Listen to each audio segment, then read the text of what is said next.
After saying these things, Jesus was troubled in his spirit and testified, "Truly, truly, I say to you, one of you will betray me." The disciples looked at one another, uncertain of whom he spoke. One of the disciples, whom Jesus loved, was reclining at the table at Jesus' side. So Simon Peter motioned to him to ask Jesus of whom he was speaking. So that disciple, leaning back against Jesus, said to him, "Lord, who is it?" Jesus answered, It is he to whom I will give this morsel of bread when I have dipped it." So when he had dipped the morsel, he gave it to Judas, the son of Simon Iscariot. Then after he had taken the morsel, Satan entered into him. Jesus said to him, What you are going to do, do quickly." Now no one at the table knew why he had said this to him. Some thought that because Judas had the money bag, Jesus was telling him, "Buy what we need for the feast," or that he should give something to the poor.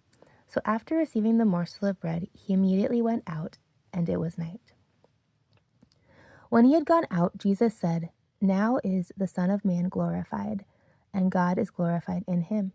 If God is glorified in him, God will also glorify him in himself, and glorify him at once. Little children, yet a little while I am with you. You will seek me, and just as I said to the Jews, so now I also say to you, where I am going, you cannot come. A new commandment I give to you, that you love one another, just as I have loved you. Also, you also are to love one another.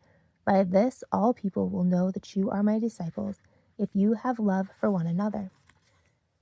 Simon Peter said to him, "Lord, where are you going?" Jesus answered him, "Where I am going, you cannot follow me now, but you will follow afterward." Peter said to him, "Lord, why can I not follow you now?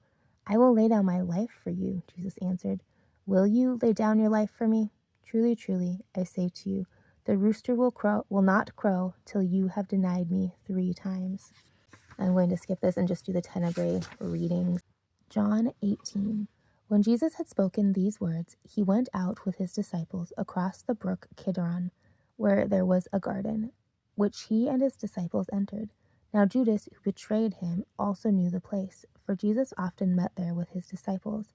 So Judas, having procured a band of soldiers and some officers from the chief priests and the Pharisees, went there with lanterns and torches and weapons. Then Jesus, knowing all that would happen to him, came forward and said to them, "Whom do you seek?" They answered him, "Jesus of Nazareth." Jesus said to them, "I am he." Judas, who betrayed him, was standing with them. When Jesus said to them, "I am he," they drew back and fell to the ground. So he asked them again, "Whom do you seek?" And they said, "Jesus of Nazareth." Jesus answered, "I told you that I am he, so if you seek me, let these men go." This was to fulfill the word that he had spoken. "Of those whom you gave me, I have lost not one." Then Simon Peter, having a sword, drew it and struck the high priest's servant, and cut off his right ear. The servant's name was Malchus. So Jesus said to Peter, "Put your sword into its sheath. Shall I not drink the cup that the Father has given me?"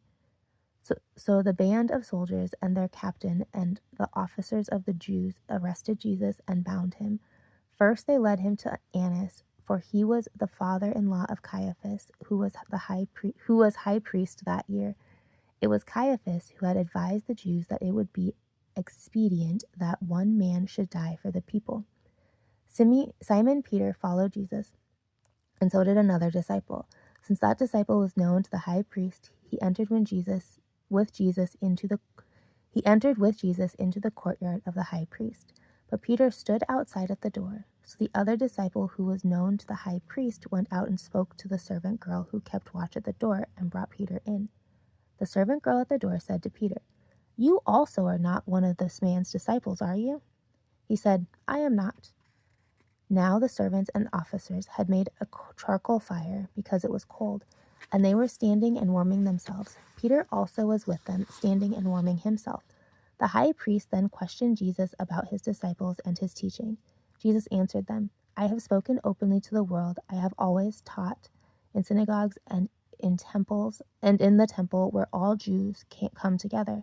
I have said nothing in secret. Why do you ask me? Ask those who have heard me what I said to them. They know what I said." When he had said these things, one of the officers standing by struck Jesus with his hand, saying, "Is that how you answer the high priest?" Jesus answered him, "If what I said is wrong, bear witness about the wrong. But if what I said is right, why do you strike me?" Annas then sent him bound to Caiaphas, the high priest. Now Simon Peter was standing and warming himself. So they said to him, "You are not one of the disciples, are you? One of his disciples, are you?" He denied it and said, "I am not." One of the servants of the high priest and a relative of the man whose ear Peter had cut off asked, "Did I not see you in the garden with him?" Peter again denied it, and at once the rooster crowed. Then they led Jesus from the house of Caiaphas to the governor's headquarters. It was early morning. They themselves did not enter the governor's headquarters, so they would not be defiled, but could eat the Passover. So Pilate went outside to them and said, "What accusation do you bring against this man?" They answered him, "If this man were not doing evil, we would not have delivered him over to you." Pilate said to them, "Take him yourselves and judge him by your own law." The Jews said to him, "It is not lawful for us to put anyone to death." This was to fulfill the word that Jesus had spoken, to show by what kind of death he was going to die. So Pilate entered his headquarters again and called Jesus and said to him, "Are you the king of the Jews?" Jesus answered, "Do you say this of your own accord, or did others say it to you about me?" Pilate answered, "Am I a Jew? Your own nation and the chief priests have delivered you over to me. What have you done?" Jesus answered, "My kingdom is not of this world. If my kingdom were of this world, my servants would have been fighting, and I might not be delivered over to the Jews. But my kingdom is not from the world." Then Pilate said to him, "So you are a king?"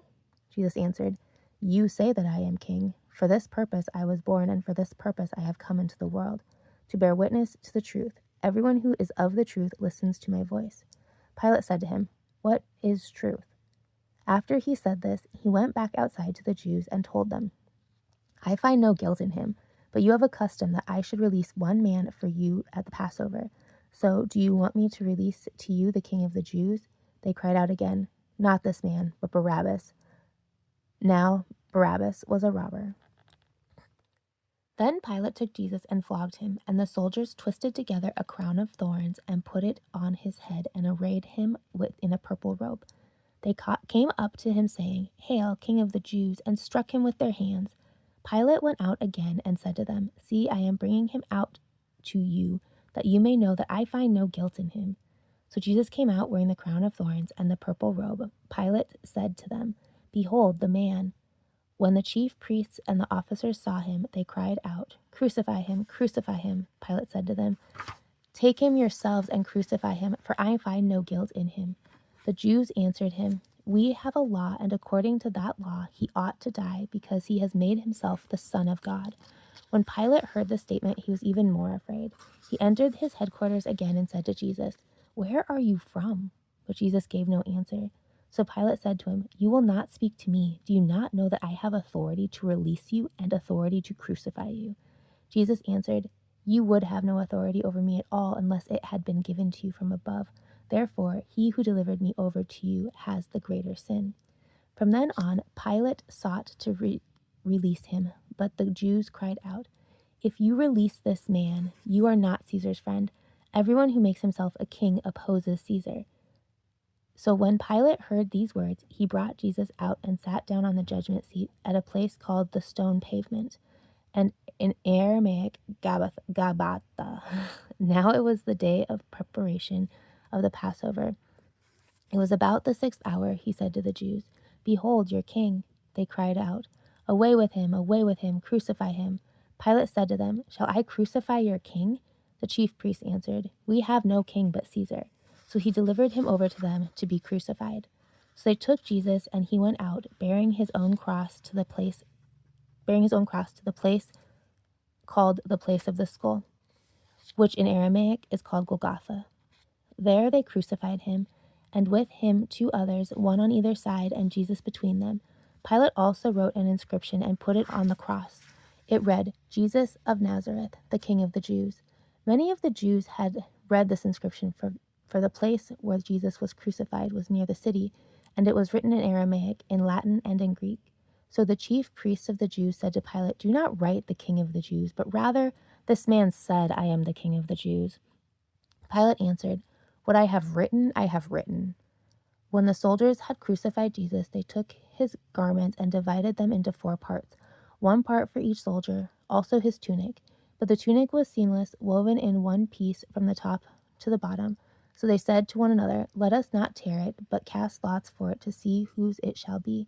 This was to fulfill the scriptures, which says, "They divided my garments among them. For my clothing they cast lots." So the soldiers did these things, but standing by the cross of Jesus were his mother and his mother's sisters, Mary, the wife of Clopas, and Mary Magdalene. When Jesus saw his mother and the disciple whom he loved standing nearby, he said to his mother, "Woman, behold your son." Then he said to the disciple, "Behold your mother." And from that hour the disciple took her to his own home. After this, Jesus, knowing that all was now finished, said to fulfill the scripture, "I thirst." A jar full of sour wine stood there, so they put a sponge full of the sour wine on a hyssop branch, and held it to his mouth. When Jesus had received the sour wine, he said, "It is finished." And he bowed his head and gave up his spirit.